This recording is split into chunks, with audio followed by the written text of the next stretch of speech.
சங்கீதம் 22 அதிகாரம் 16 தாவீது ராஜா எழுதுகிறார், நான் பொல்லாதவர்கள் மத்தியிலே சூழப்பட்டிருக்கிறேன் என்று எழுதுவதை பார்க்கிறோம். 1000 வருஷத்துக்கு பின்பதாக இயேசு கிறிஸ்து லூக்கா எழுதின சுவிசேஷம் 23 அவர் பாவிகளின் மத்தியிலே பாவியா எண்ணப்பட்ட சிலுவிலே தொங்கினார். வலப்புறத்திலையும் இடப்புறத்திலையும் 2 கல்வர்கள், 2 பாவிகள்.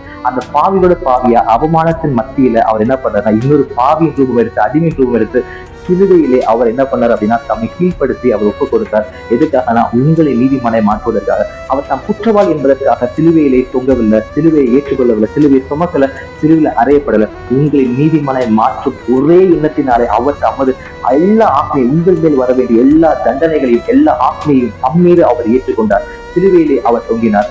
அவர் அவமானத்திற்குள்ள ஏன் பிரவேசிச்சார் அப்படின்னா உங்களை மகிமையில பிரவேசிக்க பண்ணுவதற்காக. அவர் அவமானத்திற்குள்ளே அந்த நிந்தனைக்குள்ளே அவர் என்ன பண்ணா பிரவேசிச்சாருங்க. சோ இயேசு கிறிஸ்துவினுடைய அந்த நீதி நாளை நீங்கள் நீதிமானாய் மாற்றப்பட்டீர்கள். உங்கள் மீது வர வேண்டிய அனைத்து தண்டனையும் அவர் மேலே சிலுவையிலே வந்ததுங்க. சோ உங்களுக்காக இயேசு கிறிஸ்து சிலுவையில ரத்தம் செஞ்சினார். பாவம் கிருபை இது ரெண்டுமே என்ன அப்படின்னா அந்த ஃபியூஷன் ஆகி ஒரு நியூக்ளியர் ஃபிஷன் நடந்தது எங்க அப்படின்னா இந்த சிலுவையிலே நடந்தது. இந்த பாவமும் இந்த கிருபையும் சந்தித்த அந்த இடத்திலே அங்குதான் உங்களுடைய பழைய மனுஷன் அப்படிங்கிற பாவி என்ற அடையாளம் உதிக்கப்படுகிறது, அது நொறுக்கப்படுகிறது. அந்த தரித்திர எண்ணம் பழைய மனுஷன் பிறவி சுபாவம் அங்கே உடைக்கப்பட்டு கிறிஸ்துவின் சாயலாய் நீங்க மாற்றப்படுகிறீங்க.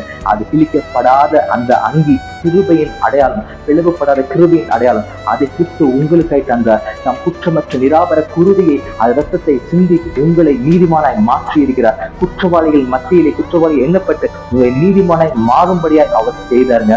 அவர் ராஜாதி ராஜா, கர்த்தாதி கர்த்தர், கயவர்கள் மத்தியிலே கயவரா எண்ணப்பட்டதன் காரணம் என்ன அப்படின்னா அவர் உங்களை ராஜாவா மாற்றுவதற்காக, உங்களை ராஜாக்களோடு அமரச் செய்வதற்காக அவர் பாவிகளின் மத்தியிலே பாவியா நீசர் கொண்டு அவர் தொங்கினாருங்க.